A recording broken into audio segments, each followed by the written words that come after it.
halkan waxaan doonayaa inaan kaga hadlo hay'adda hanti dhowrka guud ee qaranka kaalinta ay ku leedahay maxay ahayd toy maamulka iyo dawlad wanaag maxay si dadka ka aaminsan yihiin bulshadu marka hore hay'adda la yiraahdo hanti dhowrka sida dastuurku sheegayo ama dastuurka lagu qoray waa hay'ad culus oo muhiim ah waana hay'ad mas'uulka ilaalinta hantida ummadda ama inay la dagaalanto wax loo yaqaan corruption-ka laakiin dadku waxay ka aaminsan yihiin hay'addu inay tahay fadhiid marka bil xaqiiqeen la eego dadku isku xansanayaan waayo wali maynaan maqal hanti dhowrkiiba intay halka galeen ayay cidda musuqmaasuq ku soo qabteen oo soo eedeeyeen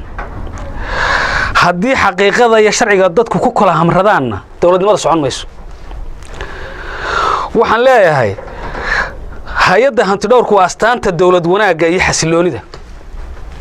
marka la yiraahdo halka hanti dhowr waxa ka jira maamul wanaag waxa weeye kama jiro corruption wax la yiraahdo cadaaladina way taala laakiin haddii meesha musuqmaasuq yaalo ciidan kastaba dalku hal ahaadee ma noqonayso dawlad wanaagsan baa taala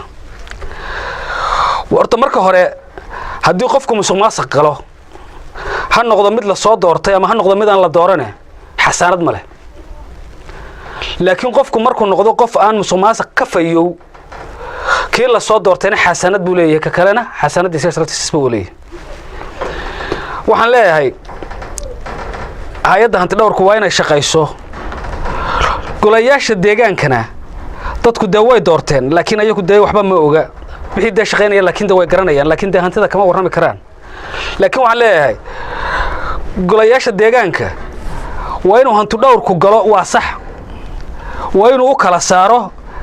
qaybtaas waa corruption qaybtaasna corruption ma haddii ay qaybtaas noqoto corruption xasaanadba ma leh waa in halkooda lagu qabto taas waa hay'adda markaan ka hadlo kacaynaba ahaan anigu waxaan leeyahay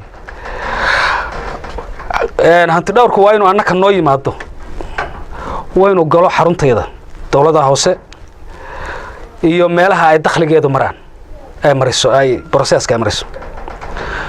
waa in la baaro musuqmaasuq ma ka jira mise kama jiro anigu ka xildhibaan ahaan waxaan aaminsanay ka jira una cadiya waxaana ka jira musuqmaasuq ugu xun ugu madow shaqaalaheedan 20 bilood qaadan mushahar dakhliga ma soo baxay mise ma soo bixin ma kor buu u kacay hadduu kor u kacay mushahar la yasay ku dhacdo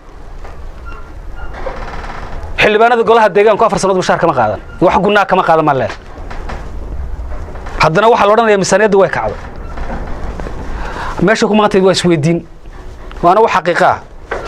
waxaan leeyahay hanti dhowrku ha galo degmada Caynaba xarunteeda haddaanu musuqmaasuq noqono musuqmaasuq nagu cadaadana dariiq bay leedahay mana oran karno xasaanad baanu leenahay marka haddii aanu musuqmaasuq ka baqnana waxaanu leenahay xasaanad baanu leenahay waxaan leeyahay idinkuna ummadda u shaqeeya oo ummaddu wixii ay idin egmaday iyo maqaamka ku leedihiin dawladnimada waa inaad ka qaadataan waana xadnatiin cidda ugu weyn ee mas'uuliyadda laga xisaabtamayo cid kastana oo dawladdu shaqeysana cidda la doonayo inay wadada saxda ah ku hayso waxay waa hanti dhowrka weeye laakiin hanti dhowrku inuu qandarsado ma waa yandaro ninka marka lagu qabto musuqmaasuq weyn halkaas lagu jambeeyo waxaan leeyahay hay'adda waxaan ku boorinayaa intaasi wayga canaan waxaan leeyahay codsanayaa hanti dhowraha guud ee qaranku inuu anaga hanti dhowrka naga bilaabo oo noo soo diro wasiirka arrimaha gudahana waan ka codsanayaa sidii caasimadda Hargeysa loo galay oo kale intaas baan ka codsanayaa dhammaan